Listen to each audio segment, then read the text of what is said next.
How's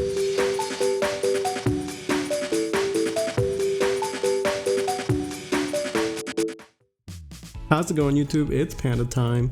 In this video we have Baihumon going up against MegaGargomon. Now I do love the Baihumon deck and we did put out a deck profile for it, so if you guys are interested, definitely check it out. We're gonna start with a Willis to get that free hatch.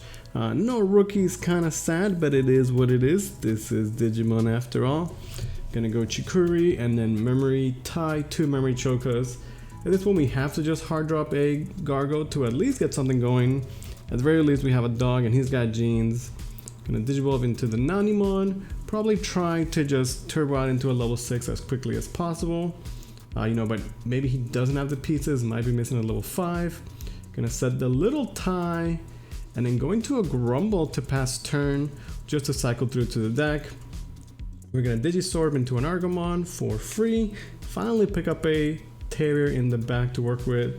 So I guess at this point we're okay. We can go into the MegaGargo and use the effect to suspend the Nanimon and keep him suspended. Nanimon has, like a baby, so I guess we're gonna bounce him rather than bouncing a Grumble, right?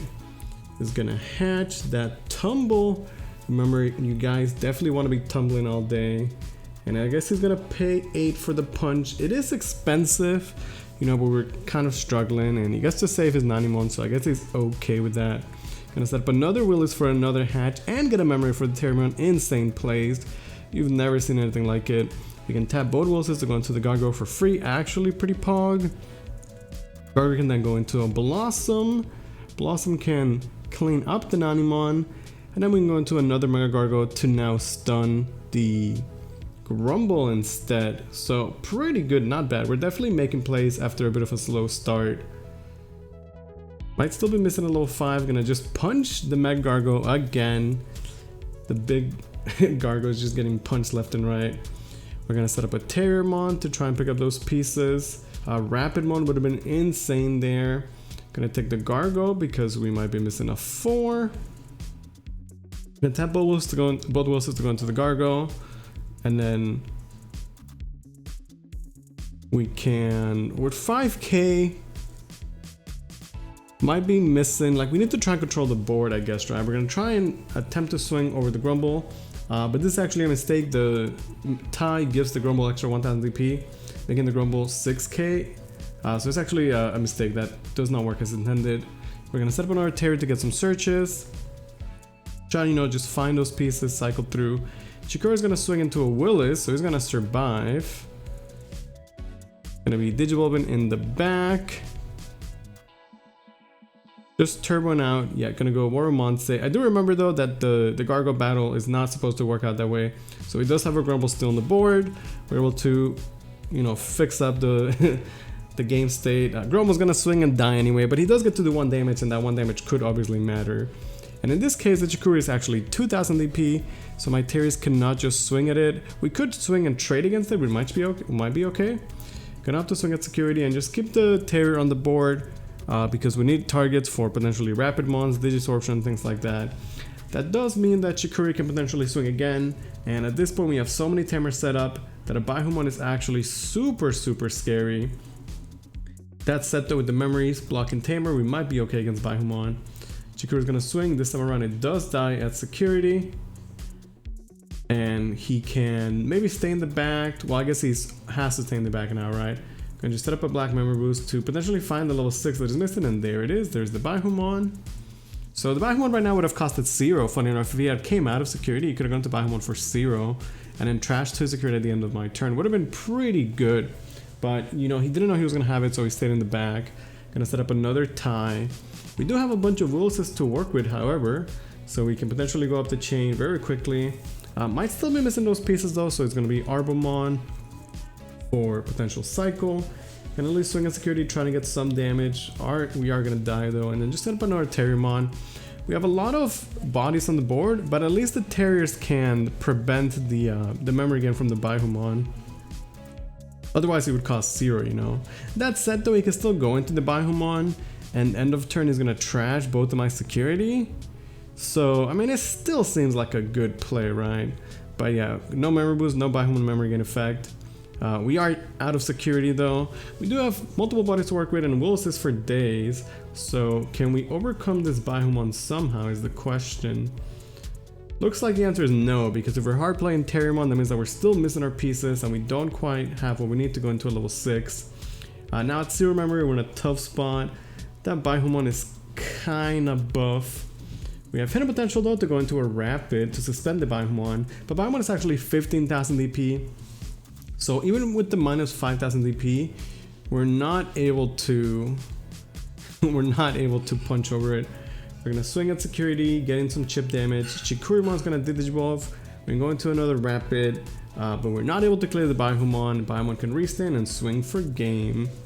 So pretty funny game one, you know, hard casting the punches, while expensive, was definitely a good answer, because once we lost our initial stacks, we just did not have a good response. We were able to, you know, play Terriermons and continuously look for our pieces, but we're never really able to go into like a very powerful level 6 and have it stick. And open with the Shademon, which is a terrible start. We're gonna go double Terror to pick up a Rapidmon. I think the idea here is that Rapid could clear the Shademon for free, except we can't do that because we don't have Tamer, so we actually don't get to suspend the Shademon. Meaning that we're gonna have to go for another play. It's gonna be Gargo in the back and just build up. We're not able to punish the Shademon right away, but we can at least, you know, get some good memory. Like a good way to spend memory, go straight to level 5. He's able to pick up a rookie, so it's nice, we'll have a real game. Gonna go into a Gogwamon to memory choke us to 1. Not bad. We're gonna just go into a Gargo, memory choke him right back, you know, trying to find our Tamers. A lot of our effects are relying on Tamers, which is why we play so many Tamers. But we don't have one just yet, so it's a little bit sad. He's got a Gogwamon and that Chikurimon. You can use the Gogwamon Digiverse to give any of his Digimons plus 2000 DP till the end of my turn. He does have the Baihu potentially, you can go into it for 3. End of turn, you know, trash one for security. He's gonna use the effect to buff the Chikurimon, I believe.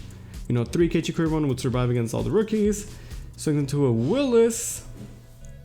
They're just gonna give him a cheaper Baihumon. Can go into Baihumon for 2 essentially. And then end of a turn, we have to trash 1 security, which is pretty good. Can also use the effect to unsuspend the Chikurimon so we can't just swing over it. Not bad at all.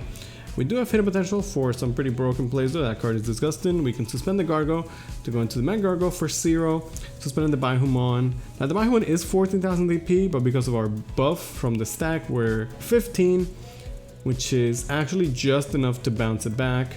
So we can bounce it back to his hand, swing at security for 2 checks, get some Gummymon draw, some good pressure, and we're able to survive. We do get the Digivolve, which kind of hurts, but it's not the worst. At least we're able to swing and answer the Baihumon, which is okay.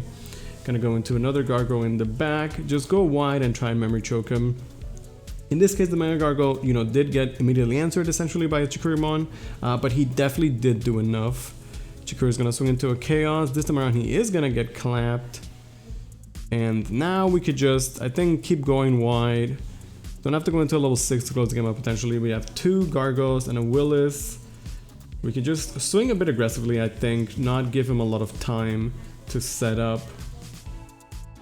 We can go into Rapidmon, just put him to 1, just to again memory choke. He can promote the Shademon, but it's just not in the greatest spots. Keep our levels separate to play around the punch. You know, any big removal would mean that we'd have another stack to work with. Gonna just hard drop a Chumon, trying to get something set up. We have Terror in the back. 2 memory and a Willis and the Gargo. We can go into Rapid for 1, which is pretty good. The Rapid can suspend the Shademon, giving us that juicy Gummymon draw. The stack with the Gummy also has DP boost, which is kind of okay. So we can swing over the Shademon just to, you know, deny him the stack, and then swing over security. Again, staying wide and just not giving him memory to work with. At this point we play Mimi, which does give him a little bit to work with, but it's only a Chumon on the board, and Mimi plus Rookie in the back means that we'll likely just have game next turn. The Judge Dark Tyranno is there, and the punch is able to answer both the Rapidmons. This time around we did not play around the punch. A punch can clean up both of them, which is pretty good. That said though, he does pass over 6 memory. We have Willis, Mimi, Rookie, so it won't take too much to close the game out. Although it does have a blocker, so you know we need more than just a hybrid for game. But the Rapid can win Digivolve, suspend the Dark Tyranno, and draw for Gummy. In this game, we just got so much value out of these Rapidmons, this level 5 Rapidmon. When Digivolve suspend, actually putting in so much work. And it's really nice with the Gummymon, right? Some pretty sick synergy there. We're gonna set up a Salad Boost to just ensure we can close the game out for next turn. Once again, trying to get him as little as possible. Hard drop in the Terriermon. So this game we were able to like control the board and just stop him from getting into the level 6. The Baihumon he did have, we were able to clean up, and he's gonna scoop, and that's gonna be game 2. Some nice back and forth in this series so far. I hope you guys are enjoying the games, and as always, if you guys enjoy my content, please subscribe. It does help quite a bit. We're gonna go Rookie straight into a Champion. We have those very nice Gummymon alt arts. Looks so nice. Salad Boost to pick up some pieces. There's the Nidhogg, who might be getting sent to the Shadow Realm because we need a level 5. Goodbye, Nidhogg. So I think the Baihumon deck does really well when it's able to turbo into the Baihumon, right? And it looks like I think that's what it's gonna do. If you can go into it with blocker, it's pretty good. We can play the Issy for 1, which is really nice. You know, it feels really powerful whenever you play a tamer for 1. And the Issy's a really powerful tamer, so it's nice. We're gonna Flower Cannon his stack. I'm not gonna be able to clear it, but it lets me memory choke him to 1 and get some card draw off the Gummy. The idea being that otherwise I have to like hard pass and give him 3, which is just kind of rough. He can opt to go into the Baihumon for essentially 3 and start trashing my security, which is pretty strong. Like, even if your opponent doesn't have an amazing board, like already just going to Baihumon for 3, right? He's like 13k and trash security every turn. I think that's good enough, honestly. Now he has a 13k blocker that we're kind of struggling to deal with. We have set up Tamers and Salad Boost, but we need a bit more than that. We could swing, but he just has blocker. That said, if I don't swing, we have an extra body on the board for him to get even more discards on his turn. So it's kind of a lose-lose situation. We're going to go into a Rapid to potentially be able to answer the Baihumon next turn. In doing so, we do give over 3 memory. And with the Subogon Punch, ooh, that Baihumon is going to be a problem. He's going to be 16,000 DP, swinging for 2 checks at security. Going to have Reboot and blocker. And then end of turn, he's still going to trash more security. So you can see the Baihumon is an absolute beast. Gonna set up the tie so he can block twice next turn. And at 16,000 DP, there's just not too much we could do there. He also has the Chumon to block our Salad Boost, giving me even less to work with. And this is a clean game to show the power of the Baihumon. Just, you know, being a pretty solid Digimon all around. We have hidden potential, so I guess I'm kind of sacky in this set. We go into the Gargo to suspend the Baihumon, to deny the block. We're going to get quite a bit of security plus here. We have 1 from the Gargo, 1 from the Rapidmon. I believe that we are 16,000 DP. Or no, we are 11 plus 2, we're 13,000 DP, right? So we can't just swing over it because it's 16k. But we can swing on security for 3 checks and then maybe try and do something after. But we do swing into an Ultimate Flare that's going to de-Digivolve our stack, clear the entire board, and that's going to be the game. Hope you guys enjoyed. Thanks for watching.